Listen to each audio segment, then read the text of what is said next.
चलिए दोस्तों, अब बात करते हैं प्रश्नावली 9.3 के क्वेश्चन नंबर 6 की। तो इसमें चित्र नहीं दिया गया है, चित्र आपको ड्रॉ करना पड़ेगा। ठीक है, क्वेश्चन पढ़ते जाते हैं और बताते जाते हैं। क्वेश्चन 6 कह रहा है कि एबीसी एक चक्रीय चतुर्भुज है। अच्छा, एबीसी एक चक्रीय चतुर्भुज का मतलब है कि उसके आपस में जितने भी चार त्रिभुज चतुर्भुज के चारों कोण कहां पे होंगे? वृत्त के। तो वृत्त पे हमने कर दिए चारों। फिर कहा है कि चक्रीय चतुर्भुज के विकर्ण ए पर काटते हैं, मतलब कहीं ना कहीं हमें संकेत करा कि विकर्ण को आपस में मिलाना पड़ेगा। हमने विकर्ण को आपस में मिला दिया। चलो, इतना का है। फिर इसके बाद उसने कुछ हमें कंडीशंस दी है। कंडीशन क्या है? कोण डीबीसी, कोण डीबीसी 70 अंश दिया गया है। कोण बीएसी, कोण बीएसी 30 अंश दिया गया है। तो हमसे पहली कंडीशन में वो हमसे ये निकलवा रहा है कोण बीएसी बीसीडी, बीसीडी मतलब ये पूरा कोण हमें ज्ञात करना है। ठीक है, चलो। फिर उसने एक कंडीशन दिया कि AB बराबर BC, इसको बाद में देखेंगे, अभी पहले फोकस करते हैं हम कोण BCD में। तो चलिए हल करना यहाँ पे चालू करते हैं। ठीक है, हल। अब इसको फिर वैसे ही सोचो। कैसे सोचोगे? हाँ, नहीं, ऐसा कुछ तो अंतः कोण मुझे नहीं लग रहा है, क्योंकि कहीं प्रतिच्छेद नहीं कर रहे। लेकिन एक चीज मुझे ये समझ में आ रही है, इसमें भी मुझे कहीं ना कहीं दो त्रिभुज दिख रहे हैं जो एक ही पे चाप पर टिके हुए हैं। पहला जो त्रिभुज है वो ऐसे टिका हुआ है, दूसरा त्रिभुज यहां से गया ऐसे टिका हुआ है। मतलब एक हिसाब से देखा जाए एक ही आधार पर दो त्रिभुज हैं और दोनों अलग अलग बिंदु पे काट रहे हैं, मतलब इनके कोण आपस में बराबर हो जाएंगे। मतलब ये अगर 30 है तो ये भी कितना हो जाएगा हमारा? 30। नहीं समझ में आया? कोई दिक्कत नहीं। हाँ, एक चाप वाली ये कुछ इस प्रकार से बना हुआ है, ऐसे ऐसे। ये कोण हमें कितना दिया गया है? 30। अब अगर इसको मैं एक चक्रीय चतुर्भुज में ऐसे करके ऐसे डाल दूं, तो ये कोण इस कोण के, क्योंकि एक ही चाप पर दोनों, भाई यही से दोनों उठ रहे हैं, यहां से भी दोनों उठ रहे हैं, तो इनके आपस में बराबर होंगे कि नहीं होंगे? इतना तो हमने कॉमन सेंस लगा लिया। लगा लिया कि नहीं लगा लिया? चलो आइए अब इसकी बात करते हैं। क्या देखेंगे हम लोग? सबसे पहले कोण कौन सा देखेंगे? कोण हमें जो दिया गया बीसी, बीएसी, कोण बीएसी बराबर होगा कोण किसके? बीडीसी के। बीडीसी के कितना होगा? 30 अंश। अच्छा, कहां से होगा? तो ये प्रमेय आप कितना लिख सकते हो? प्रमेय 9.7। या फिर आप यहां पे क्या लिख सकते हो? एक ही चाप द्वारा बना कोण बराबर होता है, बराबर होता है। क्या यहां तक आपको बात समझ में आई कि नहीं समझ में आई? चलो, यहां तक ये बात समझ में आ गई। अब हम क्या कर सकते हैं? अब तो हमारे पास गोल्डन चांस हो गया। ये अब ये पूरा त्रिभुज बन गया जिसमें दो कोण दिए गए हैं, एक कोण निकालना है, निकाल सकते हैं त्रिभुज के तीनों अंतः कोणों का योग। तो त्रिभुज क्या देखेंगे? त्रिभुज बीडीसी में या फिर बीसीडी में। बीसीडी में क्या करोगे?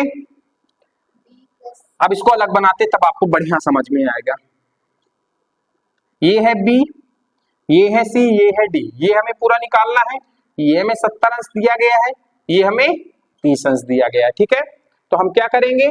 कोण बी प्लस कोण सी प्लस कोण डी बराबर क्या होगा? 180 अंश। क्या लिखोगे?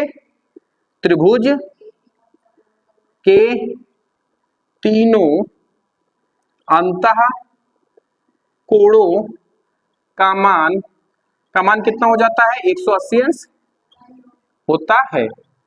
का योग कितना होता है? 180 अंश होता है। चलो, यहां तक बात समझ में आई। कोण बी कितना दिया गया है हमें? 70 अंश। कोण सी हमें निकालना है और कोण डी कितना दिया गया है? 30 अंश।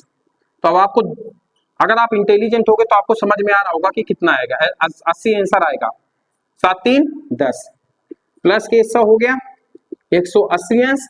तो कोण सी बराबर क्या होगा? 180 माइनस 100 अंश मतलब 80 अंश। कोण सी कितना हो गया हमारा? 80 अंश। यहां तक बात समझ में आई? चलो, एक चीज तो हमने फाइंड आउट कर ली, कौन सी? बीसीडी। अब हमें ईसीडी भी तो पता करना है। कोण ईसीडी देखो जरा कहां पे है? ईसीडी मतलब हमें ये कोण ज्ञात करना है। अब देखो, समझो बात गौर से। नहीं, हमें ये पूरा कोण पता है, छोटा कोण पता होता तो हमारा काम बन जाता, लेकिन हमें इसने कुछ क्लू दिया है। क्या क्लू दिया है? कोण बी बराबर है कोण सी के, ओ सॉरी, रेखा ए बी बराबर है रेखा बीसी के, रेखा ए बी बराबर है बीसी के। अब बात गौर से समझना, ये इसके बराबर है, मतलब इनके सम्मुख कोणों का योग, सम्मुख कोण भी आपस में बराबर होंगे। तो इस रेखा के सामने वाला कोण कौन सा है? ये, और इस रेखा के सम्मुख कोण कौन सा है? ये। मतलब अगर ये 30 है तो ये भी कितना होगा आपका 30, तो ये कितना निकल के आया 30। अब यहाँ पे आप लिखना, ये तो मैंने एक पार्ट आपको सॉल्व कर दिया, ठीक है, सॉल्व हो गया कि नहीं हो गया। अब बात करते हैं दूसरा। अब हमें दिया है, क्या दिया है? दिया है, क्या दिया गया है? ए बी बराबर है बीसी के। अब ये वाला चित्र अलग बनाते हैं, तब आपको बेहतरीन समझ में आएगा। ये ए है, ये बी है, ये सी है। अच्छा, इसको ऐसे करके थोड़ा सा ऐसे कर देते हैं, तो इसको आप पूरा ही मानना। एक ये आपका कितना दिया गया है 70 अंश, ये आपका 30 अंश, और ये आपका पता नहीं। तो एक बात बताओ, जब ए बी बराबर बीसी के है तो इसके सम्मुख कोण सी और इसके सम्मुख कोण ए आपस में बराबर होगा कि नहीं होगा? तो क्या लिखोगे? ए बी के सम्मुख कौन सा है? कोण सी, और बीसी के सम्मुख कौन है? कोण ए, बराबर होंगे कहां से? तो क्या लिखोगे?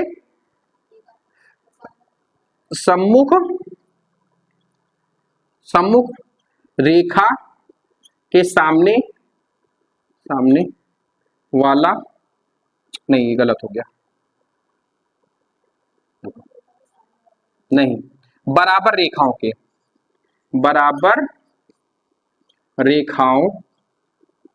के सम्मुख कोण क्या होते हैं? आपस में कोण बराबर होते हैं,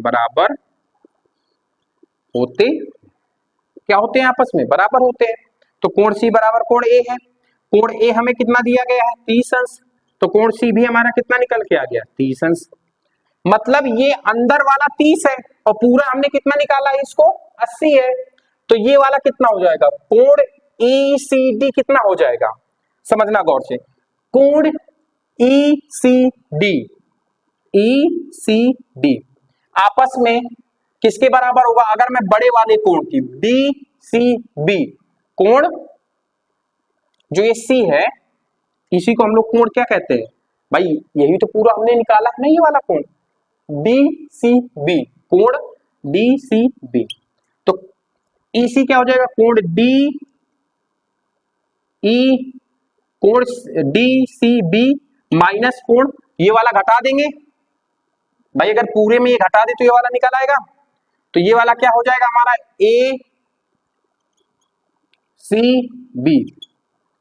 अब समझ में आए? ये चीज समझ में आनी चाहिए आपको बहुत अच्छे से। कोण ECD ये कितना दिया गया है? हमने कितना निकाला है 80 अंश, ये कितना हमने निकाला है 30 अंश, ये निकाला है, तो घटा देंगे तो कितना हो जाएगा 50। तो कोण ECD 50 अंश आ गया, मतलब ये वाला कोण कितना हो गया 50। आई होप आप निकाल लोगे त्रिभुज के तीनों कोणों का योग 180 अंश। तो फिर आप क्या लिखोगे? त्रिभुज कौन से में? त्रिभुज ECED में। इतना किया हमने, त्रिभुज के तीनों अंतःकोणों का योग बराबर, मतलब कोण C प्लस कोण E प्लस कोण D बराबर कितना होगा 180 अंश। कोण E हमें निकालना है, कोण C हमने कितना अभी निकाला है 50, प्लस कोण E हमें निकाला है, कोण D हमें कितना दिया गया है 30 अंश, बराबर होगा 180 अंश के। तो कोण E कितना हो जाएगा 30 और ये 80 अंश हो जाएगा, तो ये 180, तो कोण E कितना निकल के आएगा हमारा 100 निकल के आएगा कि नहीं आएगा? कैसे? 80 इधर प्लस में उधर जाएगा माइनस में, 180 में 80 घटेगा 100। तो आई होप आपको समझ में आ गया होगा।